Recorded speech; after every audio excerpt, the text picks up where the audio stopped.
Hello வணக்கம், welcome to cinema central. இந்த எபிசோட்ல 27 ஜூன், அதாவது இன்னைக்கு தமிழ் சினிமால என்னென்ன புது படங்கள் வெளியாகி இருக்கு, அந்த படங்கள் எப்படி இருக்கு, அதை பத்தி பேசுவோமா?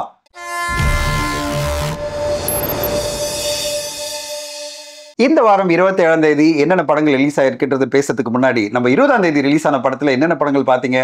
நிறைய பேர் எல்லாரும் ரிவ்யூ கொடுத்துட்டு இருக்கோம், நிறைய அப்ரிஷியேட் பண்றோம். ஆனா நீங்க திரையரங்கு போய் பாத்தீங்களான்னு எனக்கு தெரியல. முதல்ல குபேரா என்ற படத்தை நீங்க பாத்தீங்களா? குபேரா படம் பாத்தீங்கன்னா இன்னைக்கு கிட்டத்தட்ட 100 கோடியை தாண்டி உலகளாவிய லெவல்ல வசூல் சாதனை பண்ணிட்டு இருக்கு. தமிழ்ல ஒரு டிவைடடான டாக் இருந்தாலும் தெலுங்குல மாபெரும் வெற்றி அடைஞ்சிருக்கு. தனுஷ் அவர்கள் நடிப்பு உலகெங்கும் பேசப்படுது.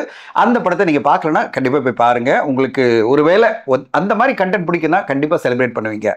அடுத்ததா கடந்த வாரம் வெளியான டிஎன்ஏ திரைப்படம் வந்து நல்ல வரவேற்பில் இப்ப செகண்ட் வீக்கும் போயிட்டு இருக்கு. அதர்வா நடிப்புல நெல்சன் வெங்கடேசன் இயக்கத்துல வெளிவந்த படம் அது. இந்த ரெண்டு படங்களுமே கடந்த வாரம் வெளிவந்து இந்த வாரமும் நல்லா போயிட்டு இருக்கு. இப்போ 27 ஜூன் என்னென்ன படங்கள் வெளியாக இருக்கு பாத்தீங்கன்னா 4 தமிழ் திரைப்படங்கள் வெளியாக இருக்கு, நேரடி திரைப்படங்கள். இதோட சேர்ந்து கண்ணப்பா அப்படின்ற ஒரு டப்பிங் திரைப்படம் வெளியாக இருக்கு. இந்த படத்தை வந்து விஷ்ணு மஞ்சு தயாரிச்சு அதுல நடிச்சிருக்காரு ஹீரோவா. நிறைய ஹீரோஸ் அந்த படத்தில் நடிச்சிருக்காங்க. யாரெல்லாம் பாத்தீங்கன்னா அக்ஷய் குமார்ல ஆரம்பிச்சு மோகன்லால் சார், அது பிறகு வந்து பிரபாஸ், எல்லாருமே கேமியோ ரோல்ல அந்த படத்தில் நடிச்சிருக்காங்க. கண்ணப்புரை பத்தியான ஒரு கதை அது. அது வந்து ஒரு ஹிஸ்டாரிக்கல் மைத்தாலஜி கதை. அந்த படம் வந்து தெலுங்குல எடுக்கப்பட்டு தமிழ்ல டப் செய்யப்பட்டு வெளியாகி இருக்கு. ஆனா நேரடி தமிழ் திரைப்படங்கள்ல 4 படம் வெளியாகி இருக்கு. முதல்ல என்ன படம் பாத்தீங்கன்னா அது விஜய் ஆண்டனி நடிச்சு தயாரிச்சிருக்கிற மார்கன் திரைப்படம். இந்த திரைப்படத்துல அஜய் திஷான் அப்படின்றவர் ஒரு ஹீரோவா அறிமுகமாயிருக்காரு. மார்கன் திரைப்படத்தை எழுதி இயக்கினவர் யார் பாத்தீங்கன்னா கிட்டத்தட்ட 22 திரைப்படங்களை எடிட் பண்ண லியோ ஜான்பால். லியோ ஜான்பால் என்னென்ன திரைப்படங்கள் எடுத்தீங்கன்னா நிறைய ஐகானிக் படங்கள் அவர் பத்தி சொல்லலாம். அவர் வந்து நிறைய இயக்குநர்களோட கார்த்திக் சுப்பராஜ், நலன் குமாரசாமி, பா ரஞ்சித் அவங்களுடைய முதல் திரைப்படங்கள்லாம் அவர் தான் எடிட்டரா இருந்தாரு.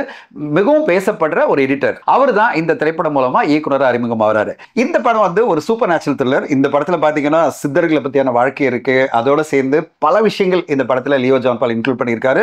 மிக முக்கியமா ஒரு அருமையான இன்வெஸ்டிகேட்டிவ் த்ரில்லர் நம்ம சொல்ல முடியும். விஜய் ஆண்டனி பாத்தீங்கன்னா நிறைய திரைப்படங்கள் இந்த மாதிரி இன்வெஸ்டிகேட்டிவ் த்ரில்லர் பண்ணியிருக்காரு. அவருடைய கரியர் ஃபுல்லா பாத்தீங்கன்னா 25 திரைப்படம் எடுத்துட்டீங்கன்னா அதுல கிட்டத்தட்ட ஒரு 15 திரைப்படம் இன்வெஸ்டிகேட்டிவ் த்ரில்லர் தான்.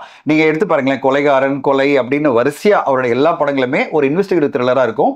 பிரமாதமான இன்வெஸ்டிகேட்டிவ் த்ரில்லர் அவர் கொடுப்பாரு. அந்த வரிசையில கண்டிப்பா மார்கன் படமும் இருக்கும். ஏன்னா அவ்வளவு அருமையா லியோ ஜான்பால் இந்த படத்தை இயக்கியிருக்காரு. பல புதுமையான விஷயங்கள் இருக்கு. இந்த படத்தினுடைய கதை என்னன்னு கேட்டீங்கன்னா, இங்க வந்து ஒரு பொண்ணு வந்து ரொம்ப கொடூரமான முறையில் கொலை செய்யப்படுறா. எப்படின்னா அவளுக்கு ஒரு இன்ஜெக்ஷன் ஏத்துறாங்க. அது மூலமா அவர் உடம்பு ஃபுல்லாவே கருப்பாயிடுது. அவ வந்து அங்க செத்து போறா. அவளை வந்து ஒரு குப்பை தொட்டியில போட்டுட்டு போயிடுறாங்க. இந்த மாதிரி ஒரு சம்பவம் சில வருஷங்களுக்கு முன்னாடி பாம்பேல நடந்திருக்கு. இதுல பாதிக்கப்பட்டவர் யார் பாத்தீங்கன்னா அசிஸ்டன்ட் கமிஷனரா இருக்கிற விஜய் ஆண்டனி அவர்கள். அவருடைய மகளும் இந்த மாதிரி தான் செத்து போயிருப்பாங்க. அவரும் ஒரு சைடு வந்து ஃபுல்லா பாதிக்கப்பட்டு கருப்பு உருவத்தில் இருப்பார். அவருக்கு இந்த விஷயம் தெரிய வருது. இந்த மாதிரி வந்து சென்னையில ஒரு பொண்ணை வந்து இப்படி கொலை பண்ணியிருக்காங்க அப்படின்னு. அவர் உடனே போலீஸ் கமிஷனர் ஆஃபீஸ் போயிட்டு என்ன கேட்கிறாரு, நான் இந்த கேஸை இன்வெஸ்டிகேட் பண்றேன், நான் சென்னைக்கு போறேன் அப்படின்றாரு. அவங்க பர்மிஷன் கொடுக்குறாங்க. அவர் சென்னை வந்து இதை யார் பண்றாங்க அப்படின்னு இன்வெஸ்டிகேட் பண்ண ஆரம்பிக்கிறாரு. இது புது மாதிரியான ஒரு கொலை செய்யற விதம். அது எப்படின்னு பாத்தீங்கன்னா ஒரு பெண்ணுக்கு வந்து இன்ஜெக்ஷன் போட்ட உடனே அவங்க உடம்பு ஃபுல்லா கருப்பாகி அது மூலமா சாவறதுன்றது ஒரு புதுமையான விஷயமா இருக்கு. அதுக்கு பிறகு இது யார் பண்றாங்க அப்படின்றது வந்து விஜய் ஆண்டனி அவர்கள் இன்வெஸ்டிகேட் பண்றாரு. அவர் இன்வெஸ்டிகேட் பண்ண பல விஷயங்கள் வெளியே வருது. அதுல அஜய் திஷானை தான் எல்லாரும் சஸ்பெக்ட் பண்றாங்க. அவர் வந்து சித்தர்கள் கம்யூனிட்டில வந்து ஒருத்தரா இருக்காரு. அவர் தான் இதை பண்றாரு. அவர் வந்து ஸ்விம்மிங்ல மிகப்பெரிய சாம்பியனா இருப்பாரு.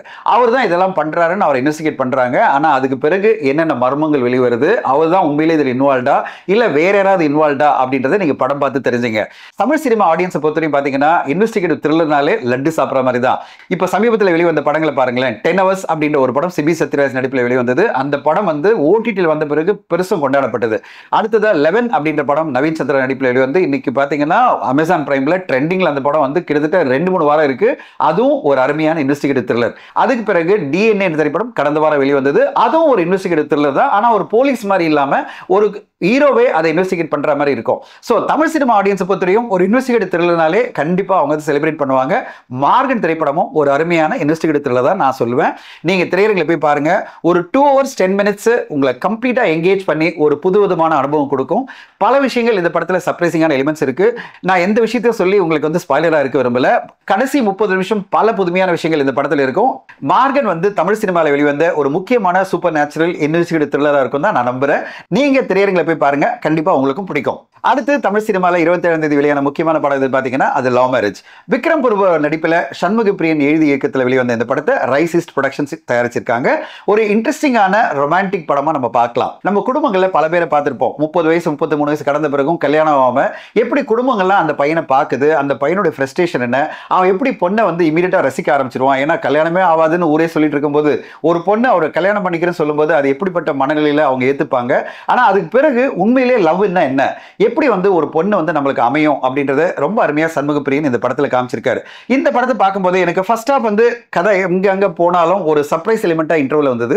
அது பிறகு செகண்ட் ஹாஃப் நல்ல எங்கேஜிங்கா ஒரு என்டர்டெய்னிங்கான படமா இருந்தது. ஒரு புது மாதிரியான கதை. இதுவரை நம்ம தமிழ் சினிமாவில் இந்த மாதிரி கல்யாணமே ஆகாத ஒரு ஆம்பளைக்கு என்ன மாதிரி பிரச்சனைகள் வரும், அதுவும் ஒரு குடும்பத்தில் போய் எப்படி லாக்டவுன் பீரியட்ல மாட்டிக்கிறாங்க, லாக்டவுன் பீரியட்ல 20 நாட்கள் பெண்ணு வீட்லயே தங்கிட்டாங்கன்னா என்ன மாதிரி பிரச்சனைகளை அவங்க சந்திக்கிறாங்க. அதாவது அவங்க போகும்போது எல்லாமே ஸ்மூத்தா போன மாதிரி இருக்கு, பையனுக்கும் பெண்ணுக்கும் பிடிச்ச மாதிரி இருக்கு, ரெண்டு பேரும் கல்யாணம் பண்ணிக்கிற ஒரு மூடுக்கு வந்துடுறாங்க. ஆனா அதுக்கு பிறகு பல விஷயங்கள் நடக்குது. அதுதான் இன்டர்மிஷன்.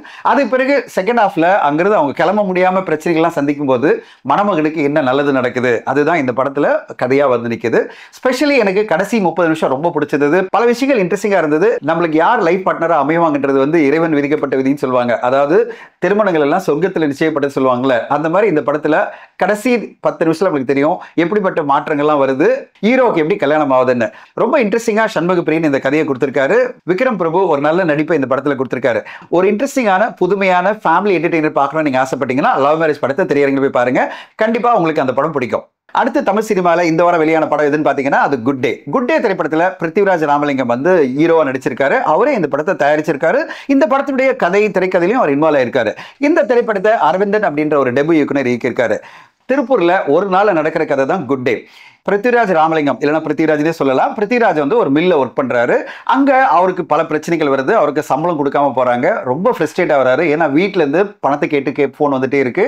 அவருக்கு பல பேருக்கு பணம் அனுப்ப வேண்டியிருக்கு. அவங்க அம்மாவுக்கு பணம் அனுப்பணும். அவ்வளவு பிரச்சனை இருப்பாரு. கடைசியில பல அவமானங்களுக்கு பிறகுதான் அவருக்கு வந்து மாச சம்பளமே கிடைக்கும். பயங்கரமா ஃப்ரஸ்ட்ரேட் ஆவாரு. இப்படிப்பட்ட ஒரு வேலையில் இருக்கணுமா அப்படின்னு ஒரு கோவத்துல அவர் போய் தண்ணி அடிக்க ஆரம்பிச்சிருவாரு.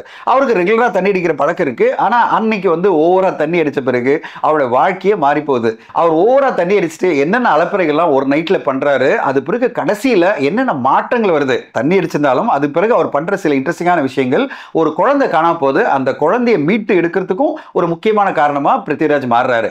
அந்த விஷயம் நடக்கும்போது தான் பிருத்திவிராஜ் தெரிய வருது தண்ணி அடிக்கிறது எவ்வளவு பெரிய ஒரு பிரச்சனை உண்டாக்கும், தன்னுடைய வாழ்க்கையில மட்டும் இல்ல எல்லாருடைய வாழ்க்கையில என்ன. அதுக்கு பிறகு அவர் மனம் திருந்தி ட்ரிங்க்ஸ்ல இருந்து வெளில வந்துறாரு. ஒரு நாள் நடக்கிற நிகழ்வுனால ட்ரிங்க்ஸ் எந்த அளவு வந்து ஒரு மனிதனோட வாழ்க்கையில பல பிரச்சனைகளை கொடுக்குது அப்படின்றத ரொம்ப அருமையா அரவிந்தன் இந்த படத்துல கொடுத்திருக்காரு. பிருத்திவிராஜ் ராமலிங்கம் டெபு படம், அவர் தான் தயாரிப்பாளர், அவர் தான் இந்த படத்துல ஹீரோ நடிச்சிருக்காரு.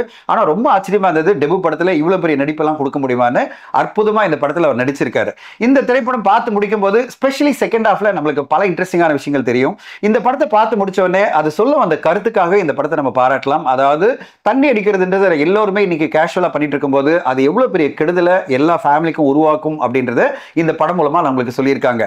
இந்த திரைப்படம் வந்து எல்லா மக்களுக்கும் ஒரு நல்ல செய்தியை கொடுக்குது. அதாவது ட்ரிங்க்ஸ் அப்படின்றது எவ்வளவு மோசமான ஒரு ஹேபிட், அது மூலமா எத்தனை குடும்பங்கள் பாதிக்கப்படுதுன்றத ரொம்ப அருமையா இந்த படத்துல காமிச்சிருக்காங்க. இந்த திரைப்படத்தை போய் பாத்தீங்கன்னா அது பிறகு நீங்க ட்ரிங்க்ஸ் அடிக்கனாலே பல முறை யோசிப்பீங்க. அப்படிப்பட்ட ஒரு திரைப்படமா தான் குட் டே வந்திருக்கு. இந்த வாரம் வெளியான அடுத்த படம் எதுன்னு பாத்தீங்கன்னா அது திருக்குறள். ரமணா கம்யூனிகேஷன்ஸ் அப்படின்ற நிறுவனம் பாத்தீங்கன்னா ஏற்கனவே காமராஜரை பத்தி ஒரு அருமையான படம் எடுத்திருந்தாங்க. அவங்க தான் திருவள்ளுவனுடைய இளம் வயதுல எப்படிலாம் இருந்தாரு, அவர் எப்படி வந்து திருக்குறள் எழுதினாரு அப்படின்றத பத்தி ஒரு அருமையான பயோபிக் பண்ணியிருக்காங்க. அந்த திரைப்படத்தை இன்னும் நான் பார்க்கல. ஆனா நிறைய ஊடக நபர்கள் எனக்கு ஃபோன் பண்ணி சொன்னாங்க, உண்மையிலேயே ஒரு நல்ல திரைப்படம் சார். அதாவது திருவள்ளுவர் எப்படியெல்லாம் இளமையில வாழ்ந்திருப்பாரு, எது வந்து அவரை வந்து திருக்குறள் எழுத வச்சது அப்படின்றத இந்த படைப்பு மூலமா நம்மளுக்கு காமிச்சிருக்காங்க இந்த குழு அப்படின்னு சொல்றாங்க. நான் வெகு விரைவில் இந்த படத்தை பார்க்கணும்னு ஆசைப்படுறேன். ஆனா நம்பர் ஆஃப் ஸ்கிரீன்ஸ் பாத்தீங்கன்னா ரொம்ப லிமிட்டடா. சென்னையில பாத்தீங்கன்னா 3 ஸ்கிரீன் தான். அதுல ஒரு ஷோ எங்கோ கொடுத்திருக்காங்க. நான் அந்த ப்ரொடியூசருக்கு நேற்று ஃபோன் பண்ணி கூட நான் சொன்னேன், சார் நிறைய ஸ்கிரீன்ல நிறைய ஷோ கொண்டு வாங்க, அப்பதான் எல்லோரும் பார்க்க முடியும். ஏன்னா ஏதோ ஒரு ரேண்டமா ஒரு ஷோ இருந்தா நம்மளால பார்க்க முடியாதுன்னு. ஆனா திருக்குறள் அப்படின்ற படம் ஒரு நல்ல பயோபிக்கா இருக்கு அப்படின்றதான் ஊடக நண்பர்கள் எல்லாம் சொல்றாங்க. உங்களுக்கு நேரம் கிடைச்சதுன்னா தமிழை பத்தி நீங்க பெருமையா நினைக்கிறீங்கன்னா, திருக்குறள் உங்க மனசுல என்னைக்குமே இருக்குதுன்னா கண்டிப்பா திருக்குறள் படத்தையும் போய் பாருங்க. சோ இந்த வாரம் 4 திரைப்படங்கள் தமிழ்ல வெளியாகி இருக்கு. அந்த 4 திரைப்படங்களுமே தமிழ் சினிமாக்கு வேறு வேறு அனுபவங்களை கொடுக்குது. மார்கன் ஒரு இன்ட்ரெஸ்டிங்கான த்ரில்லர், ஸ்பெஷலி ஒரு நல்ல கம்பேக் ஃபார் விஜய் ஆண்டனி சொல்லலாம். அவரோட நடிப்புக்காகவும் அவருடைய என்டையர் ஒர்க் இந்த படத்துல மியூசிக்கா இருந்தாலும் சரி எல்லாமே ரொம்ப பிரமாதமா கொடுத்திருக்காரு. அதுக்காக மார்கன் படத்தை பார்க்கலாம். ஒரு நல்ல சூப்பர் நேச்சுரல் த்ரில்லர் பார்த்த அனுபவத்தை உங்களுக்கு கொடுக்கும். லவ் மேரேஜ் பொறுத்தவரையும் ஒரு இன்ட்ரெஸ்டிங்கான ஃபேமிலி என்டர்டெய்னர் படம் உங்களுக்கு. குட் டே சமூகத்துல ட்ரிங்க்ஸ்னால எந்த அளவு மக்கள் பாதிக்கப்படுறாங்கறத ரொம்ப சிறப்பா அந்த படக்குழு கொடுத்திருக்காங்க. அதனால அந்த படத்தையும் பார்க்கலாம். திருக்குறள் திருவள்ளுவர் பத்தி தெரிஞ்சுக்கணும் அப்படின்னு நினைச்சீங்கன்னா கண்டிப்பா அந்த திரைப்படத்தை போய் பாருங்க. இந்த படங்களை தவிர கடந்த வாரம் வெளிவந்து இந்த வாரமும் பேசப்படுற ஒரு படம் எதுன்னு பாத்தீங்கன்னா அது அமீர் கான் நடிப்பில் வெளிவந்திருக்கிற சித்தாரே ஜமீன் பர் அப்படின்ற படத்தை சொல்லலாம். அந்த திரைப்படத்தை RS பிரசன்னா தமிழ்ல கல்யாண சமையல் சாதம் ஒரு படத்தை நம்மளுக்கு கொடுத்திருந்தாரு. அவர் தான் இந்தி திரைப்படத்தை இயக்கியிருக்காரு. இந்த திரைப்படம் ரொம்ப அருமையான ஒரு கருத்து சொல்லுது. எப்படி வந்து சக மனிதர்களை நம்ம பார்க்கணும் அப்படின்னு, அதாவது நம்ம வந்து ஆல்டர்னேட்டிவ் டேலண்ட் ஒன்று இருக்கும், அந்த டேலண்ட்டையும் எப்படி நம்ம மதிக்கணும். எல்லாருமே நார்மல் தான், அதாவது நம்ம நார்மல் நினைக்காத மக்களும் நார்மல் தான், அவங்களுக்குள்ளயும் நிறைய ஸ்கில்ஸ் இருக்குன்றத ரொம்ப அருமையா சித்தார ஜமீன் பர் படத்துல நம்மளுக்கு RS பிரசன்னாவும் அமீர் கானும் கொடுத்திருக்காங்க. நீங்க தமிழ் படங்களை பார்த்து முடிக்கும் போது சித்தார ஜமீன் பர் படத்தையும் பாருங்க. ஒரு நல்ல திரைப்படத்தை திரையரங்கில் பார்க்கறத மிஸ் பண்ணாதீங்க. இப்படி இந்த வாரம் தமிழ் சினிமாவில் வெளியான படங்களை பத்தி நான் டீட்டெயிலா உங்களுக்கு பேசினேன். உங்களுக்கு இந்த எபிசோட் பிடிச்சிருக்க நம்புறேன். சினிமா சென்ட்ரலுக்கு சப்ஸ்கிரைப் பண்ணுங்க, ஷேர் பண்ணுங்க, லைக் பண்ணுங்க, மிக முக்கியமா உங்க கமெண்ட்ஸ் கீழே பதிவு பண்ணுங்க. Thank you so much for watching Cinema Central.